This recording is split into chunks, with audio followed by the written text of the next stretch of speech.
Bonjour à tous. Je vais animer aujourd'hui un atelier sur le site des journées de la PMEP en attendant Bourges, que j'attends effectivement avec une grande impatience. J'ai décidé de l'enregistrer, donc je vais vous le présenter à la suite de cette petite introduction. Cet atelier s'intitule Quand Mamie différencie et porte sur de la résolution de problèmes. Voilà. Alors j'ai ajouté quelques petits éléments par rapport à la présentation que je ferai tout à l'heure. J'espère que ça vous plaira. N'hésitez pas si vous avez des remarques, des questions, des critiques, des conseils, des suggestions. Je prends tout. Bon visionnage. Alors en fait, me revoilà parce que j'ai oublié de mettre à enregistrer le début de mon intervention, tellement j'étais partie dans mon truc. Donc je reprends juste ce que j'ai dit au départ. Je vais essayer de le dire comme je l'avais dit tout à l'heure. D'abord deux choses. Une première chose, j'ai mis là une bande noire parce que je voulais commencer par une pensée pour le collègue d'histoire-géographie qui a été sauvagement assassiné. Et voilà, qu'on n'oublie pas que quoi qu'on fasse là, on pense à lui et puis à ses proches. Et puis que la meilleure réponse possible, c'est de continuer à travailler, que c'est justement bien que là en ce moment on se réunisse, on travaille pour les élèves, on réfléchisse ensemble à notre métier et à la suite, parce que l'exercice est important. Et puis d'autre part, je voulais dire un grand merci aux équipes qui ont organisé les journées de la PMEP parce qu'ils ont énormément travaillé et que je sais leur investissement et je les en remercie parce que tout se passe super bien, c'est hyper fluide et voilà, ils ont vraiment très très bien travaillé, ils doivent être bien fatigués eux aussi. Alors, bienvenue à tous, j'espère que vous allez bien après cette première période secouante, une première période post-confinement. En juin, on avait retrouvé les élèves d'une façon parfois un peu erratique. Et je vous propose de réfléchir à la résolution de problèmes pour fêter les vacances. Alors, mes objectifs dans cette intervention, c'est au travers d'une narration d'une expérience qui est toute neuve pour moi. C'est la première fois que je l'expose et je l'ai menée en septembre-octobre, donc j'ai aucun recul en fait. Donc voilà, je vais peut-être vous dire des bêtises. Donc, du début de la mise en projet jusqu'à l'évaluation de l'activité, réfléchir avec vous sur comment on peut enseigner la résolution de problèmes. Est-ce qu'il y a des choses à faire, à ne pas faire voilà. Et je commence par une citation, comme demain dans l'atelier du Chaperon Rouge. Je vais commencer par une citation de Merleau-Ponty. Alors je me suis dit qu'il fallait quand même pas pousser mes mains dans les orties et qu'il fallait que j'équilibre un peu mes sources. Donc aujourd'hui, je commence par une citation de Gad Elmaleh avec son sketch sur les problèmes. Voilà. Et en plus, les exercices, regarde avec quoi tu commences la vie. Quand t'es môme, ta vie, elle commence avec des exercices qui s'appellent des problèmes. Des problèmes, c'est comme ça que t'apprends l'éducation de base. Le prof, il rentre dans la classe, allez, sortez les cahiers, on va commencer les problèmes. Le môme, il rentre chez lui à la maison, son père lui dit, t'as fait quoi aujourd'hui à l'école? Il dit, des problèmes. Et toi, papa, au travail, des problèmes. Et toi, mon fils, c'était quoi le problème? Alors là, c'est super, hein, c'est une baignoire se remplissant à 4 litres d'eau toutes les 47 secondes. Alors donc au départ, il y a une trouvaille de mon mari qui est professeur d'histoire-géographie et donc qui est toujours à l'affût d'objets anciens pour illustrer son enseignement par les objets, qui croise un jour les problèmes par l'image et qui m'en commande une boîte. Et en fait, quand j'ai vu cette boîte, effectivement, je me suis dit qu'il y avait vraiment quelque chose à faire avec et j'ai commandé toutes celles que j'ai trouvées en dehors de celle-là. Alors, c'est de ça que je vais vous parler aujourd'hui. En gros, ce qu'il y a dans ces boîtes, ça va du CP jusqu'à la 5e. En principe, c'est fait pour aller du CP à la 6e, donc bon, on peut déborder un petit peu, quoi. Avec même une incursion dans les maths modernes assez rigolote. Et voilà. Donc maintenant, je pense que je vais pouvoir me regreffer sur l'intervention d'aujourd'hui avec la PMEP.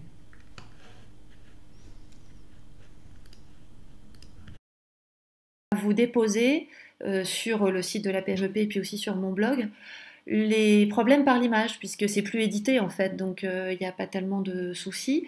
Par contre, je n'ai pour le moment scanné que ceux que moi je peux utiliser en cycle 3. Ceux de cycle 2, je vais les scanner à la rentrée, mais je vous les déposerai aussi. Voilà, donc alors en fait ce sont des petites boîtes en carton. Moi par exemple j'en ai une là, voilà. Et dans ces petites boîtes, vous avez des fiches comme ça, qui chacune contiennent un problème sur un support iconographique avec le moins de mots possible. Pour les cycles 2, en général, il n'y a même pas de mots, il y a juste des points d'interrogation. Pour les plus grands, on a quelques questions, mais vraiment réduites au minimum. Et tout ça date des années 50. Donc j'ai commandé tout ce que j'ai pu trouver. Alors voilà des exemples, ça sont des exemples de cycle 2.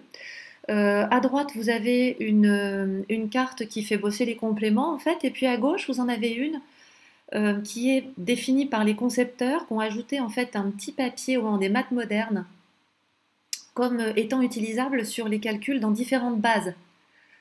Ça, je vais faire une vidéo dans pas longtemps là-dessus, parce que c'est rigolo aussi. Là, vous avez des problèmes toujours de cycle 2, en principe, alors avec un problème qui est assez rigolo, là, parce que ça, en fait, c'est impossible. On ne peut pas avoir un fil tendu comme ça, sinon il va claquer. Une chaînette et puis une ligne brisée, et on réfléchit en fait à la plus courte distance. Et puis le problème d'à côté, donc on a un petit bonhomme qui va à l'école, elle est à 240 mètres, il fait des pas de 6 décimètres et on se demande combien il va faire de pas.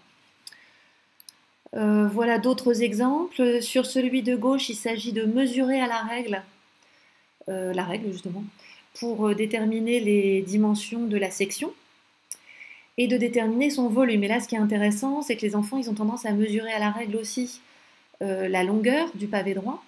Alors que là, il y a un effet de perspective qui fait qu'en fait, il faut regarder dessus ce qui est indiqué. Là, évidemment, j'ai fait des agrandissements-réductions, hein, donc on n'est pas à l'échelle, mais sur le document, on l'est. Encore à côté, un exemple avec en fait, ça fait bosser la vision dans l'espace, quoi. L'année dernière, pendant le confinement, mes élèves, ils ont beaucoup aimé celui-là. Et puis il y a des choses un petit peu plus compliquées. Par exemple, là, il faut mesurer à la règle l'écartement du compas, ce qui refait travailler le vocabulaire mine, pointe, etc., pour déterminer le périmètre et la surface. Alors là, ce qui est intéressant en plus sémantiquement, c'est que c'est dit le périmètre et la surface du cercle. Donc est-ce que c'est le périmètre du cercle et la surface du disque? Est-ce que c'est important ou pas? Tout ça, c'est intéressant à travailler avec les élèves. À côté, un énoncé avec une question de consommation d'essence avec le prix à déterminer, donc des choses assez classiques comme on fait toujours. Hein. Mais là, en fait, j'essaie de vous montrer la variété. Et je suis désolée, hein, je speed parce que je me suis entraînée hier et je mets 45 minutes. Alors si je veux du temps pour les questions, il faut que j'y aille à fond des ballons. Donc ensuite, j'ai un escalier où on me demande de calculer la hauteur et la largeur d'une marche d'escalier. Et puis, à côté, alors un plan cadastral. Alors ça, le mot cadastral nous a posé pas mal de soucis, là, évidemment, avec les groupes qui se le sont coltinés. Là, c'est pas facile du tout parce que... oh, ça va, Sophie. C'est vrai en même temps. Donc, dans le plan cadastral, en fait, on a 3 parcelles abaissées. Il y en a une rectangulaire, tout va bien. Une en triangle rectangle. Bon, ça va. Bien, trapèze quand même. Et on a une échelle et il faut calculer les périmètres et les surfaces réelles de ces parcelles-là. Donc vous voyez qu'il y a des cartes quand même qui sont d'un niveau quand même assez costaud. Ça, ce sont donc deux dont je vais vous parler un peu après. Celle du camion, alors là ce qui est intéressant en fait c'est qu'il y a le mot tard qui est très très présent dans les problèmes. D'ailleurs, il y a même certains problèmes où je ne comprends pas de quoi il s'agit à cause de l'utilisation de ce mot-là. Il est sympa ce problème-là parce que la question c'est est-ce que le camion passe sur le pont? Et mes élèves ils se sont posé la question de quel était le poids du bonhomme. Ils ont déterminé si ça passait ou pas et ils ont dit ouais mais avec le bonhomme ça dépend combien il pèse en fait. Et puis ici c'est encore une histoire de camion, il faut déterminer en fait si le camion peut passer au-dessous du tablier du pont.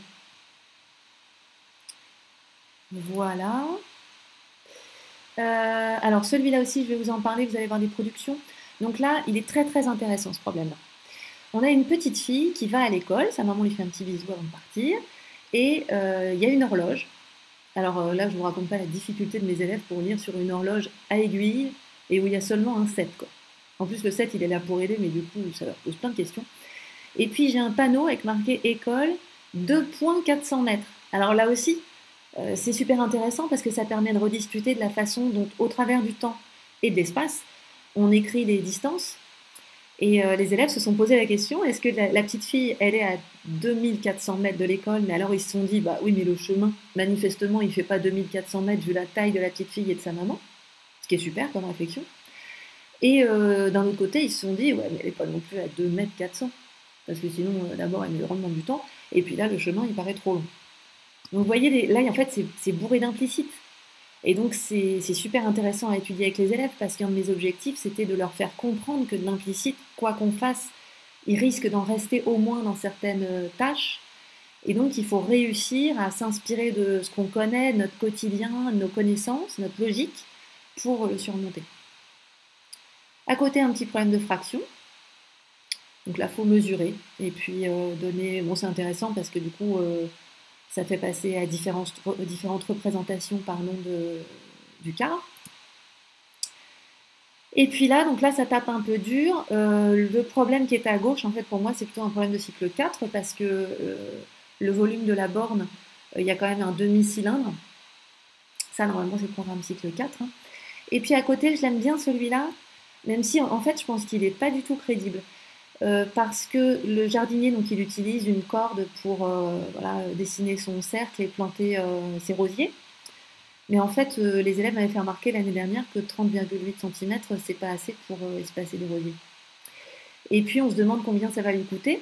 Et ce qui est intéressant aussi, c'est qu'on prend comme approximation de pi 22 septièmes, ce qui nous permet de parler évidemment de pi, de la nature des nombres, de pourquoi là, c'est avec une valeur approchée en fraction. Et puis on parle un peu de Pythagore à l'occasion, parce que voilà, on a toujours besoin de parler de Pythagore. Alors donc il y a eu la trouvaille de mon mari d'une part, puis d'autre part cet imprévu que nous avons tous subi et dont nous nous sommes accommodés du mieux possible pour aider nos élèves, qui était le confinement. Alors pendant le confinement, moi j'ai utilisé la classe du CNED, que j'ai trouvé super, ça a très bien marché, et j'ai cherché des activités un peu motivantes pour les élèves, parce que j'avais pas envie de passer... en plus, moi, ils venaient 9 heures par semaine, ils ont fait beaucoup plus de maths que d'habitude, et j'avais pas envie qu'ils passent tout ce temps à m'écouter parler. Donc, je leur ai proposé des problèmes de ces boîtes par l'image. Je leur ai expliqué d'où ça venait, et c'est eux qui les ont baptisés les boîtes à mamie, parce que c'est la génération de leurs grands-parents, globalement. Voilà. C'est devenu très populaire rapidement auprès de mes élèves, les problèmes des boîtes à mamie. Et ça m'a permis d'ailleurs de les faire travailler là aussi de façon différenciée dans différents petits salons, parce que sur la classe du CNED, on pouvait faire des groupes. Et donc j'attribuais des problèmes selon les groupes. C'est ce qui m'a donné envie de continuer une fois qu'on serait tous revenus en présentiel. Et puis alors, il y a évidemment de multiples inspirations d'ailleurs dont je ne peux pas faire le point là comme ça, parce que je pense que il y a tellement de choses que je vois passer et dont je m'imprègne qu'il y en a certainement que je ne cite pas alors que je le devrais. Mais les deux grosses inspirations, c'est évidemment Math en vie, parce qu'en fait, les problèmes par l'image, c'est du vieux Math en vie en quelque sorte, quoi. C'est pas, évidemment, c'est pas des photos, c'est pas pris dans l'environnement, mais l'idée de une image, un problème, c'est quand même aussi celle-là. Et donc Math en vie est une ressource qui est absolument forte. Bah, tant mieux, tiens. Absolument formidable. Vous avez un atelier demain matin à 9 h sur Math en vie. C'est, pour moi maintenant, c'est incontournable, Math en vie. Et les collègues de Haute-Savoie qui ont fait ça, de la circonscription de Saint-Gervais-Mont-Blanc, je crois, vraiment ont accompli un travail d'une utilité formidable. Et puis, d'autre part, je pense aussi que la boîte à problèmes de la MHM, de la méthode de Nicolas Pinel, m'a fortement influencée parce que, en tant que RMA, référente mathématiques académique, j'ai passé pas mal de temps dans des classes d'école à travailler avec les collègues et j'avais vu toutes ces petites fiches de problèmes dont les élèves allaient se servir quand ils avaient fini quelque chose ou quoi. Je trouvais ça super bien. Et le fait qu'ils puissent choisir leurs problèmes, c'était vraiment top. Et puis, il y a aussi l'idée de la boîte à problèmes. Donc là, cette fois, la boîte qui est à côté, que je vais constituer là, pendant les vacances, parce que là, j'ai sorti plein de bazar dans ma classe, mais ce serait bien que ce soit dans une boîte à problèmes. Boîte dans laquelle on met plein de bazar. Donc moi, je vais y mettre des dés, un mètre ruban, un mètre dérouleur, des jetons, du papier calque millimétré, enfin voilà, plein de trucs en fait pour que les élèves puissent piocher dedans et comme ils le veulent, représenter le problème qui leur est soumis. Alors au départ, avant de me lancer, je me suis dit, le gros point fort des boîtes à mamie, c'est la variété des problèmes qui va me permettre de différencier et du coup, on ne va pas tous faire le même. Pour autant, on va tous faire des problèmes en même temps parce que je suis une fanatique totale de Serge Boimard qui revendique la culture de classe, le fait qu'on ait une culture commune. Et donc pour moi, la différenciation ne doit pas induire une modification des tâches que les élèves effectuent dans leur nature. C'est-à-dire que ce que je veux, c'est à la fin de la séance, pouvoir les regrouper pour que tous ensemble, on parle d'un même objet. Donc qui n'est pas le même problème, c'est pas grave parce qu'on va pouvoir le partager, mais qu'on puisse tous parler de ce que c'est que la résolution de problèmes. Cette culture commune entre les élèves et entre élèves et professeurs, pour moi, elle est très importante. Ensuite, l'aspect iconographique, évidemment, me semblait très chouette pour pouvoir travailler la verbalisation. D'une part, éliminer certaines difficultés pour les élèves liées au vocabulaire, et d'autre part, pour les forcer à verbaliser. C'est-à-dire que là, ils ont une image sous le nez, il va bien falloir qu'ils en discutent entre eux, et qu'ils me donnent une production à la fin, donc il va falloir qu'ils verbalisent. Ensuite, ce que je voulais faire comme tous les ans, c'était développer la métacognition sur la résolution des problèmes, donc comment je fais quand je veux résoudre un problème. Et puis enfin, j'avais envie de dégager des invariants sur la résolution de problèmes, mais avec les élèves. Bon, vous allez voir, il y a des choses qui ont bien marché, il y en a d'autres, je suis plus mitigée pour le moment. Pas de souci. Sur la préparation, donc en fait, j'ai commencé par sélectionner tous les problèmes qui pourraient me servir dans mes classes à moi. Et puis, je les ai catégorisés par domaine du programme, par niveau de difficulté et par spécificité. Par exemple, il y a le mot tard et j'y comprends rien. Ou enfin, faire la tare, c'est un truc que j'ai du mal dans ça. Enfin, je vous mettrai sur le blog des problèmes où j'arrive pas à les faire, parce que je sais pas ce que ça veut dire. Donc ceux-là, je les ai éliminés. Comme spécificité, c'est que moi, je sais pas le résoudre, donc j'attends un petit peu. Je les ai photocopiés, je les ai plastifiés, parce que comme les élèves n'arrêtent pas de les manipuler, je me doutais bien que sinon ils auraient une durée de vie limitée et je voulais garder mes originaux. Et puis j'ai inventé un mot, j'ai fait du gommetage. Je les ai gommetés. Voilà, là par exemple, j'ai un problème avec un point rouge parce qu'il est difficile et un point vert parce qu'il y a du grandeur et mesure. Ce problème-là, il n'y a pas de calcul dedans, mais par contre, il est d'une difficulté beaucoup plus raisonnable. Voilà. Je me suis organisée comme ça. Je vous raconte ça parce que je trouve ça intéressant de voir comment une activité, ça se monte dès le départ, en fait. Ouais. Ensuite, j'ai donné une consigne à mes élèves, forcément. Donc, je leur ai dit, voilà, vous allez vous organiser par groupe de 2 ou 3. Cette fois-ci, je n'ai pas voulu qu'ils soient tout seuls. Parfois, je l'autorise quand même avec des élèves qui ont vraiment du mal à travailler ensemble, mais là, je ne l'ai pas autorisé. Je n'ai pas non plus voulu qu'ils soient 4. Et je leur ai dit, la seule chose que je vous demande dans les groupes, c'est que vous vous mettiez en groupe de façon à pouvoir travailler. Donc, ce sont des... Non, c'est des impressions sur feuille. Et puis... Ah oui, on pourrait, c'est vrai. Mais de toute façon, on pourrait, là. C'est vrai, c'est une bonne idée, ça. Et donc, je leur ai demandé, une fois qu'ils avaient constitué les groupes, donc je les ai rendus responsables de leur constitution de groupe. Et tous mes groupes ont fonctionné sauf un. Et puis je leur ai dit, voilà, vous allez recevoir chacun un petit problème, je vais le choisir selon les groupes, vous allez commencer par le lire, le découvrir ensemble, vous assurer que vous l'avez bien compris les uns les autres en vous le verbalisant, de façon à faire consensus sur le sens du problème. Vous allez dès le départ noter tout ce qui vous paraît difficile, tout ce qui vous semble pas clair ou qui pourrait constituer une difficulté, et pas seulement pour vous, mais pour quelqu'un d'autre. Je leur ai dit, pensez à vos petits frères et vos petites sœurs, pensez aux copains et aux copines qui sont peut-être pas forcément à l'aise en maths, etc. Puis vous allez le résoudre au brouillon. Une fois que vous l'aurez résolu, il faudra vous expliquer entre vous la résolution. Et expliquer la résolution, c'est pas se répéter les opérations qui sont marquées. C'est se dire, d'abord, on a calculé la hauteur des caisses et après, on a ajouté la hauteur du camion. Et puis ensuite, on s'est demandé quelle était la hauteur totale et quel était l'écart. Enfin, voilà, des choses comme ça. Et puis, pour terminer, vous fabriquerez une affiche. Et sur cette affiche, il faudra laisser la place pour coller le carton du problème. Donc là, j'ai refait des impressions pour coller un exemplaire du problème. Faire apparaître la démarche avec les fausses pistes et les erreurs. Alors ça, j'avais peur que les élèves ne le fassent pas. En fait, c'était top. Hein. Lister les difficultés possibles, donc comme je disais avant, pour tout le monde, quoi, eux et d'autres. Et puis faire apparaître la solution Alors je leur ai quand même dit que la solution, à la limite, c'était un peu annexe, quoi. Que je voulais les traces de leurs recherches, mais que ce qui m'intéressait, c'était ce qu'ils avaient dans la tête. D'ailleurs, vous le verrez tout à l'heure dans une vidéo, il y a une élève qui le dit très bien. Mais voilà, c'était tout. Et je leur ai donné le cartouche de ce que j'allais évaluer. Donc j'ai évalué 10 compétences. Donc j'évalue que les compétences, hein, je n'évalue pas de façon chiffrée.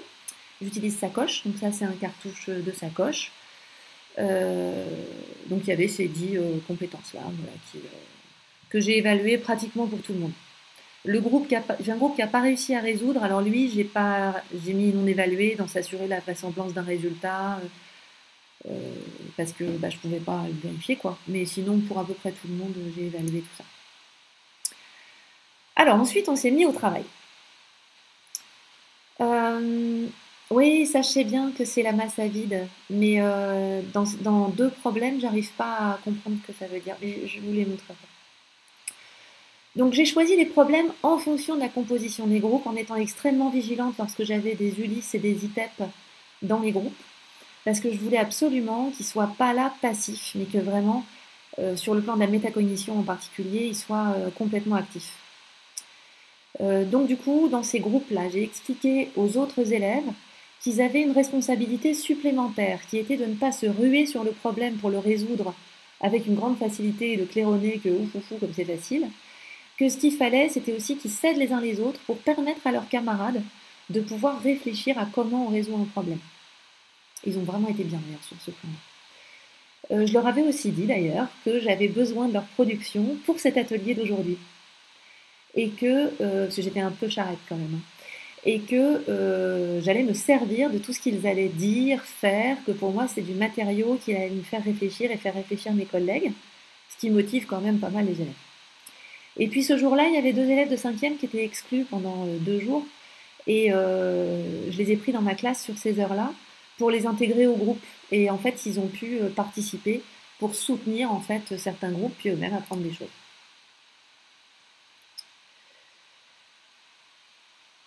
Alors, on a investi tout l'espace de la classe. Il se trouve que j'ai une classe assez gigantesque. Donc, sur la photo de ma classe ici, au fond, je ne sais pas si vous voyez là, mais je pense, c'est l'espace lecture, parce que je suis aussi référente automatiser le décodage dans ma classe. Donc là, il y a une bibliothèque de travail. Et puis, il y a des petits poufs au fond. Donc, il y a aussi des élèves qui sont installés au fond. Et puis, j'ai aussi un espace bricolage avec un grand établi. Ah oui, elle est hyper grande, ma salle. J'ai mis 10 ans à l'avoir, mais j'ai été tenace. Et donc là, on a aussi investi là. Ce qui fait qu'on avait plein de place, ils pouvaient s'étaler comme ils voulaient, les élèves. Et puis je leur ai dit, pour vos affiches, vous aurez du beau matériel. Ouais, moi aussi, elle me fait tout à fait rêver. Vous aurez du beau matériel, vous aurez des affiches de couleurs, vous aurez des feutres à alcool et tout ça. Mais attention, c'est seulement une fois que j'aurai validé votre travail et que j'aurai bien vu qu'il y a la démarche et les difficultés d'indiquer. Sinon, non. Bon, en fait, j'ai lâché du lest parce qu'il y a des élèves, ils n'arrivaient pas du tout à me formuler tout ça. Mais ça a aidé quand même à ce qu'ils me donnent ce que je voulais. Alors on s'y est mis, donc ils m'ont demandé le dictionnaire pour chercher le mot cadastral. Ils m'ont demandé du papier calque, je leur ai sorti le papier calque millimétré pour les problèmes d'air, c'est vrai que c'était pratique. 2 élèves m'ont dit, mais madame 2 mètres, on n'a aucune idée de ce que ça représente. Alors on est allé chercher les grandes règles, on a sorti des Legos, des jetons, de la ficelle, des bouchons, enfin voilà, plein de bazar qu'ils ont utilisé joyeusement. Ils ont bien cogité, et ils ont beaucoup débattu. Avec quand même, ils ont fait des sacrés brouillons, quoi. le brouillon qui est là montre bien une réflexion quand même tout à fait intéressante. Et au bout d'une heure, à part un groupe, donc ça concerne 2 classes, hein, ça fait 57 élèves. Au bout d'une heure, tous les problèmes étaient résolus, sauf pour le groupe qui a vraiment dysfonctionné, et les affiches en général étaient en route. Alors là, ils ont commencé à m'épater. Ils ont commencé à me dire, on va chercher des titres, madame, pour faire classe. Très bien, allons-y, ça vous prend votre temps, c'est bien. Et puis, ils ont aussi commencé à faire des brouillons de brouillons. C'est-à-dire qu'ils avaient fait leur brouillon, ils ont rédigé leur brouillon sur un autre brouillon, puis ils ont fait des plans de leurs affiches. Enfin, vraiment, ils ont fait les choses très efficacement. Et finalement, pas tant de temps que ça. Je leur ai donné une autre demi-heure supplémentaire pour finaliser parce que c'était pas terminé. Hein. Certains groupes avaient terminé, ceux-là, ils ont fait un deuxième problème, ou alors ils sont allés en renfort, en tutorat, des groupes qui étaient un petit peu plus en galère ou qui avaient besoin de main-d'œuvre pour recopier les choses. Et puis donc, il y a un groupe qui n'a pas réussi à trouver la solution, mais pour autant, sa production, elle est très intéressante. Et puis un autre qui n'a pas produit son affiche parce qu'ils ont passé leur temps à se disputer, à essayer de trouver la solution tout seul dans leur coin. Et évidemment, personne n'a trouvé. Ça montre la force du collaboratif. Et puis ensuite, une fois que j'ai récupéré tout ça, je me suis dit, bon, maintenant, je fais quoi? Alors je savais que 3 semaines après, je serais là, tout de suite, là, devant vous, et qu'il allait falloir que je fasse quelque chose non seulement de constructif, mais de transmissible. Donc j'ai affiché tout ça, puis j'ai regardé ce que ça donnait. Et je me suis dit, d'abord, je vais évaluer les productions, parce que j'ai dit aux élèves que je vais les évaluer selon les compétences définies. Ensuite, je vais évaluer l'activité de façon générale. Et puis, il faut qu'on réfléchisse à ces histoires d'invariance qu'on n'avait pas encore fait. Alors voilà quelques productions que je vous ai sélectionnées. Celle-là, elle m'intéresse bien parce que ce sont des élèves qui ne sont pas à l'aise en mathématiques du tout. Et qui donc ont eu le problème du camion où il fallait voir s'il passait au-dessous du tablier. Et elle est intéressante. Alors ce que vous avez au-dessous, c'est mon évaluation de leurs 10 compétences. Donc 2 points verts, c'est ce que j'attendais. 1 point vert, je considère que c'est au niveau du socle. 1 point rouge, il y a quelque chose mais c'est pas suffisant. 2 points rouges, ça va pas. Et vous verrez apparaître des carrés bleus. Les carrés bleus, c'est quand on m'épate. Voilà, s'il m'épate, je mets un carré bleu. Donc là, en fait, ces enfants-là, elles ont réussi à résoudre leurs problèmes, mais elles n'ont pas réussi à conclure. Vous voyez, il y a marqué « le résultat est de ». J'ai essayé d'évaluer durant le temps de recherche et je n'ai pas réussi. C'était ma volonté et en fait,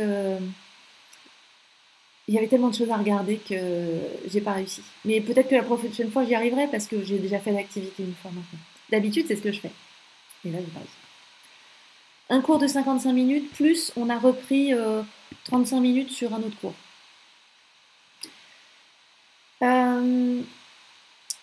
Donc en fait, cette production-là, ce qui est intéressant, c'est que dans les difficultés, elles mettent que c'était de calculer la hauteur du camion. Alors c'est vrai que calculer la hauteur du camion, c'est un sous-problème, puisque le problème direct, c'est est-ce que le camion passe au-dessous du tablier.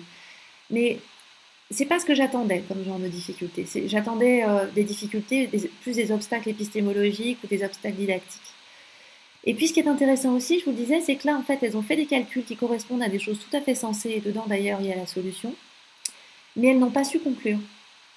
Et c'est un peu de ma faute ça. Elles n'ont pas su conclure parce qu'à partir de leur brouillon qu'elles avaient mis 1 heure à faire, la fois d'après, qui était trop éloignée de la première séance, elles n'ont plus rien compris à leur brouillon. Et elles n'ont pas réussi à reconstituer les étapes. Donc ça, j'ai trouvé ça intéressant.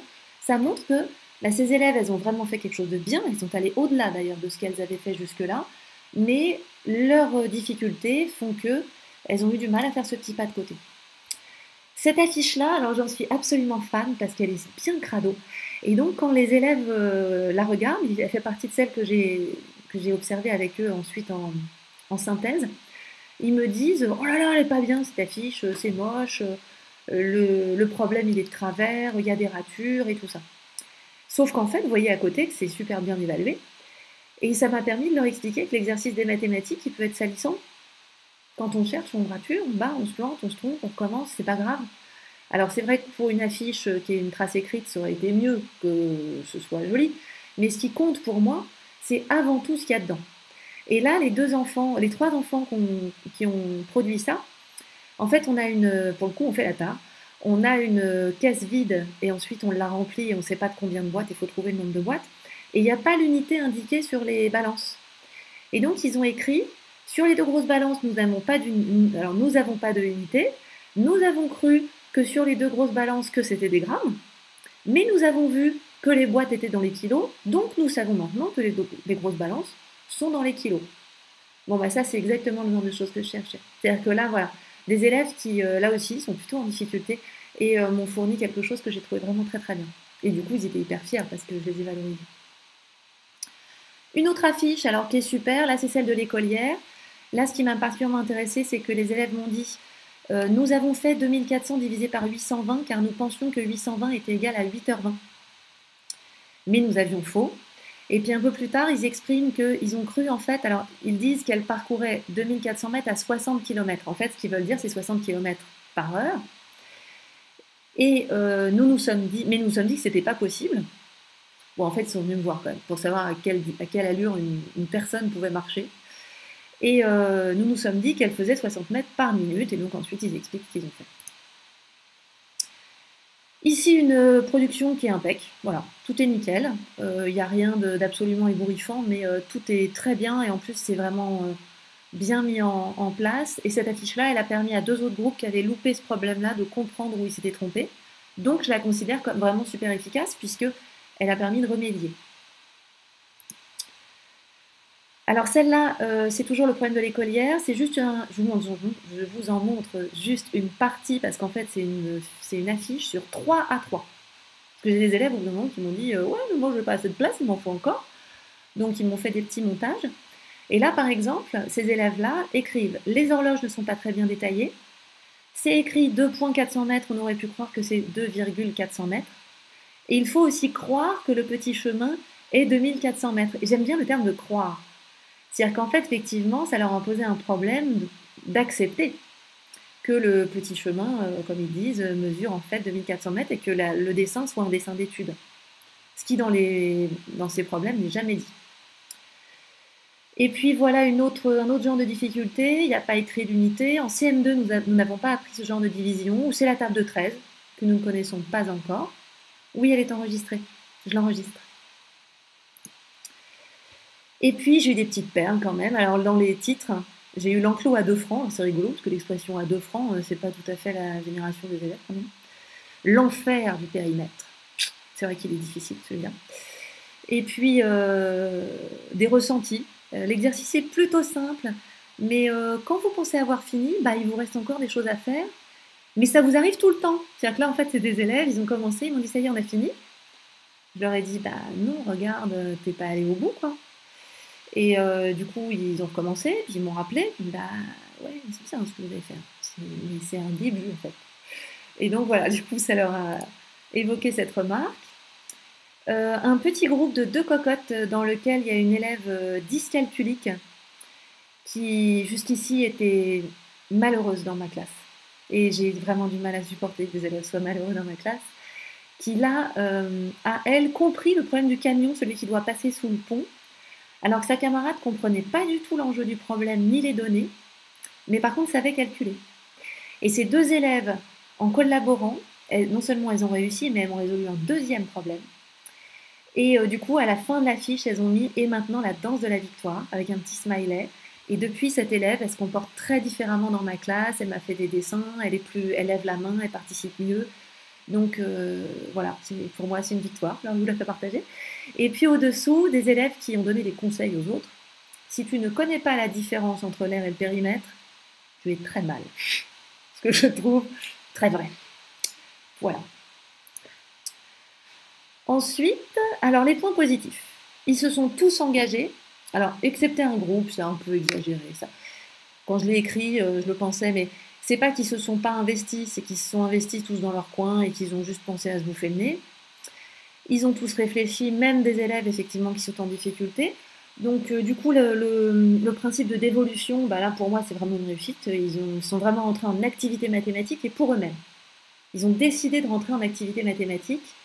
Et ça, déjà, c'était super chouette parce que c'est la première fois qu'on se lançait dans ce genre d'activité. Puis les 6e, je ne les connais pas encore.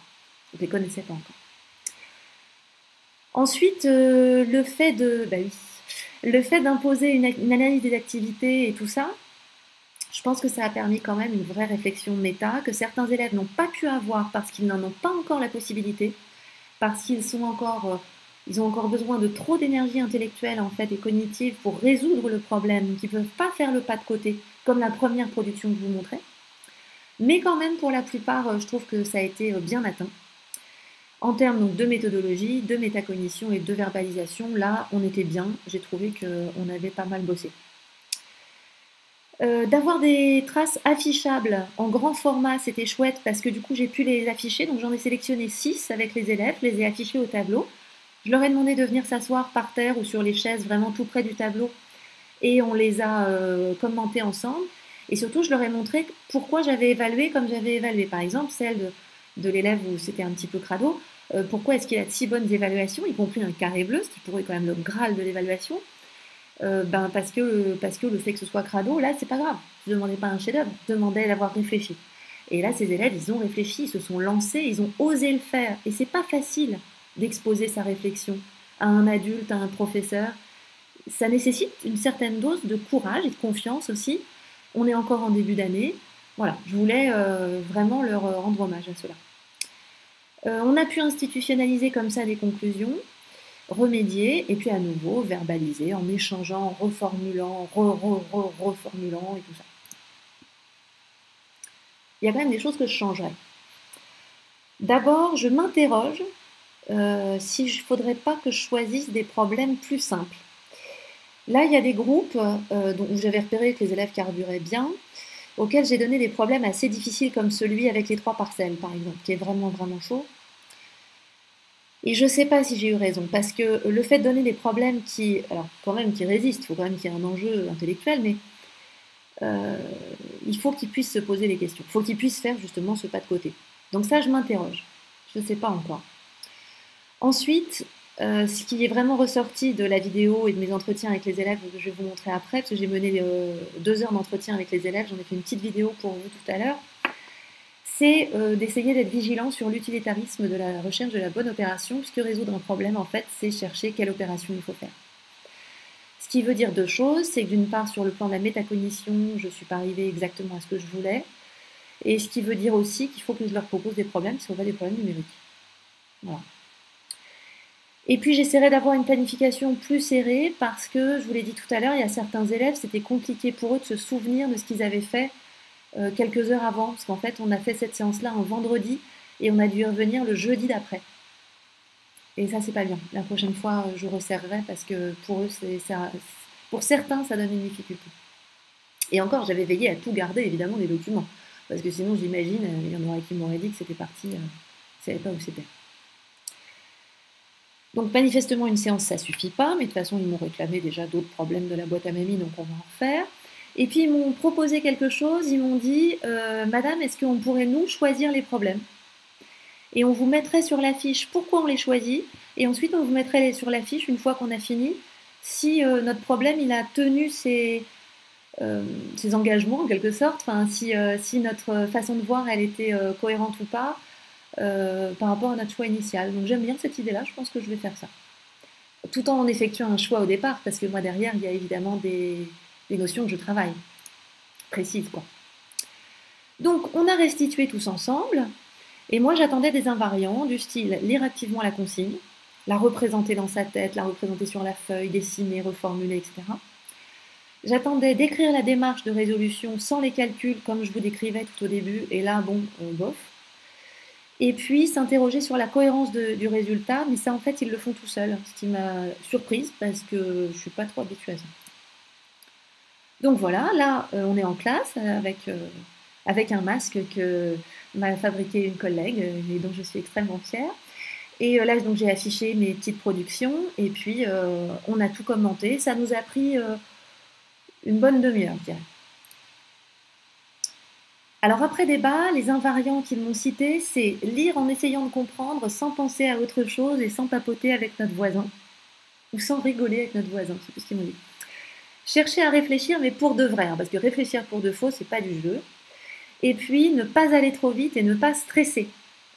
Du coup, on est revenu là-dessus, je leur ai réexpliqué que quand on stresse, effectivement, on bloque les apprentissages, qu'on ne peut plus réfléchir efficacement. Et je leur ai promis d'ailleurs qu'on allait faire une séance sur la mémorisation et la concentration à la rentrée. En fait, on va en faire 4 d'ailleurs, pour travailler ça et savoir prendre du recul dans son travail. Ensuite, on a... Est-ce que le fait de présenter les problèmes sous la forme d'un dessin? Oui, je pense. Alors, je pense que ça permet de plus s'impliquer par rapport à un énoncé écrit. Et je pense que certaines difficultés, c'est que parfois les dessins prêtent à confusion et qui se trompent dans leur interprétation. Mais c'est intéressant parce qu'ils en parlent. Donc là, vous avez la trace écrite que je vous mettrai à disposition aussi d'ailleurs. J'ai oublié de le faire là pour les organisateurs de la PMEP, mais je leur enverrai, puis je le mettrai sur mon blog.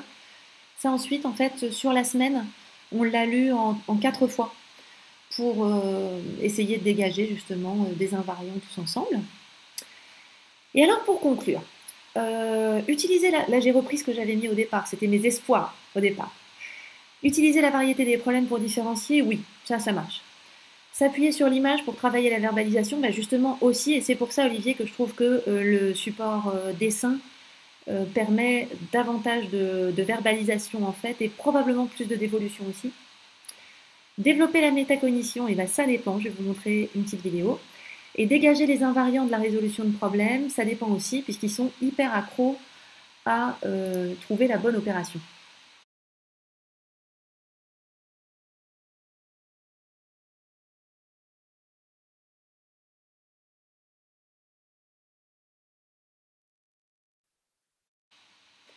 Alors, ce que je trouve très chouette dans cette conclusion, c'est qu'en fait, simultanément, un élève me répond que pour réussir, il faut réfléchir, et l'autre me répond que pour réussir un problème, il faut une recette. Et je trouve ça intéressant parce qu'en fait, je ne sais pas ce que voulait exactement dire cet élève avec une recette d'ailleurs. Peut-être elle veut dire la même chose, peut-être elle veut dire il faut savoir comment réfléchir et prendre le problème par le bon bout, par exemple. Mais je trouve ça intéressant parce que d'un certain côté, c'est contradictoire. D'autre part, j'ai laissé l'élève qui n'a apparemment rien appris dans la vidéo parce que je voulais vous montrer que voilà, je mets beaucoup d'énergie dans tout ce que je fais, je suis assez enthousiaste et tout ça, et pour autant, vous voyez, il y a des élèves qui ne comprennent pas ce que j'essaie de leur transmettre, et en tout cas qui ne sont pas en mesure de le verbaliser, ce qui évidemment ne décourage pas du tout, c'est-à-dire qu'ils ne sont pas mûrs à ce moment-là, et ça va venir, on va y retravailler, quoi. Voilà. Enfin, croyez pas que tout marche bien, quoi. Alors, est-ce que ce support apporte quelque chose de différent? Eh bien, oui, parce que d'abord, ça me fait une base de problèmes quand même que je ne suis pas prête d'épuiser. Hein. Ensuite, parce que le format un groupe, une carte, c'est drôlement pratique. Physiquement, c'est vraiment pratique. Ça prend pas de place, ils se l'échangent, ils regardent ensemble, c'est impec. L'aspect vieux problème, mais de la génération de gens qui connaissent, j'ai trouvé que ça les motivait. Il y en a qui m'ont demandé même s'ils pouvaient les emmener à la maison pour les montrer à leurs parents et grands-parents. Et puis le vocabulaire inhabituel fait que, comme ils sont obligés d'aller chercher des mots dans le dictionnaire, ils acceptent mieux d'utiliser aussi le dictionnaire pour des mots usuels, mais qu'en fait il faut absolument qu'ils aillent chercher quand même. Et ben j'ai fini, figurez-vous. J'ai eu peur de déborder, que ça soit excessif. Alors, il reste 10 minutes pour les questions. Je prends l'image de la recette. Oui, tout à fait, pour expliquer que les calculs seuls ne sont pas la priorité. Tout à fait. En prolongement, on pourrait demander aux élèves d'écrire l'énoncé du problème. Ah oui, c'est une super bonne idée, ça.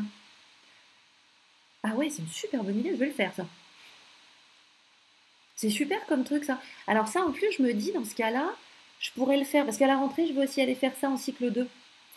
Et ce qui serait drôlement intéressant, c'est pour des élèves d'écrire sur des problèmes qui ne sont pas trop compliqués sur le plan de la résolution, d'écrire la consigne pour ensuite pouvoir la donner à des élèves d'autres classes. C'est une super bonne idée. Merci, Caro.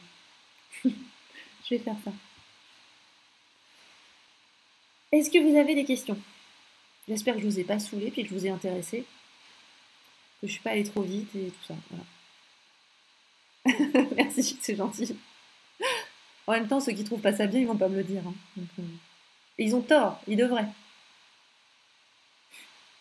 Donc vous aurez dès aujourd'hui les problèmes de la boîte à mamie sur le blog et puis oui, c'est vrai, sur le site de la PMEP. La petite trace écrite aussi. Et puis voilà, si vous avez des questions, des critiques, des idées, des suggestions, comme là où j'ai des idées supplémentaires, c'est chouette, n'hésitez pas. Est-ce que vous explicitez les compétences mathématiques? Alors, en fait, je remonte. Loin. Je peux remonter loin. Ah ouais, t'as raison. Mais si, elle est plus futée. Heureusement qu'elle est là. Déjà, celle qui m'a décoincé YouTube. Où est-ce que j'arrive là? Oh, c'est pas mal. Sur la liste des compétences, en fait, il y a marqué marqué. Quand est-ce que tu dors? Je dors très tôt, moi.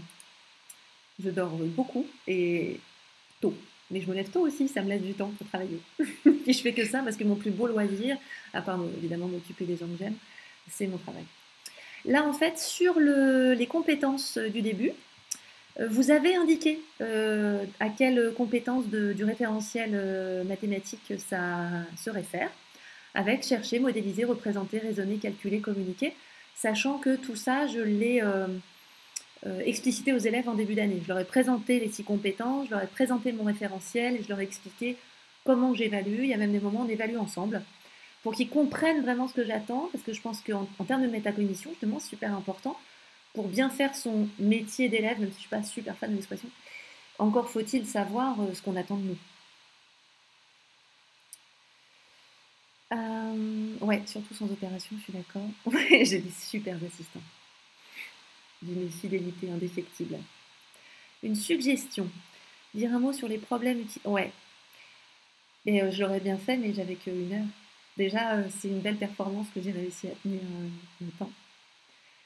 Oui, ils arrivent à s'approprier les compétences et en fait assez rapidement. C'est-à-dire qu'arrivés à la fin de la première période, ils savent me décrire ce que ça veut dire modéliser.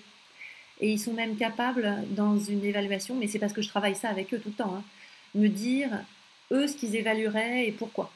Il est arrivé que des élèves me disent, madame, c'est pas du modéliser, ça c'est du représenter. Et il m'est arrivé de me dire, oui, ils ont raison, tiens.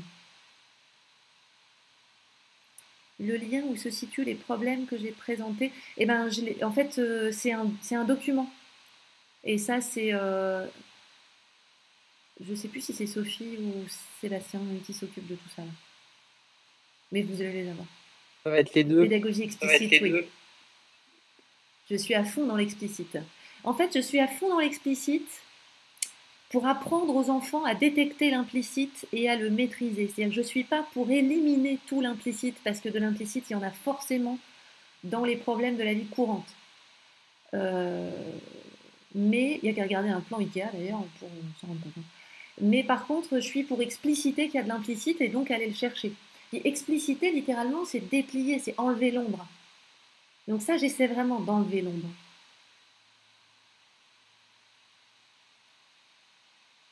Voilà. Merci Sophie.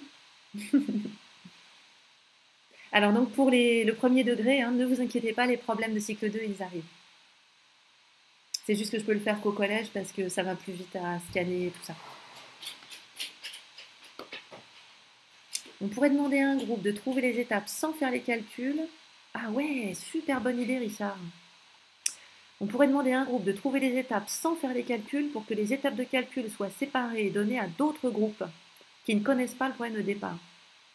Super bonne idée. Ceux d'entre vous dont j'ai cité le prénom, est-ce que ça vous embête si ça s'entend quand même dans ce que j'ai enregistré pour le blog? Parce que pour ne pas embêter les gens, je vais couper la partie commentaire, mais il y a des moments où j'ai dit votre prénom. Super, merci beaucoup. Sinon, vous m'envoyez un petit mail pour me le dire, et puis je couperai à ce moment-là. Je mettrai un bip à la place de votre prénom. Super. Bon, ben, je vais laisser la place parce que... Ah ouais, je suis bien d'accord, en tant qu'enseignante spécialisée, tout à fait. Je vais laisser la place à la personne suivante. Et peut-être vous retrouverez demain. D'abord au fil des ateliers que moi-même je vais suivre. Et puis demain, j'anime un atelier sur un problème à partir d'un album qui s'adresse plutôt au cycle 1 et 2. Mais bon, ça reste intéressant pour tout le monde, je crois. Enfin, j'essaie. Voilà. Bonne fin de journée à tous. Merci beaucoup. Merci Claire.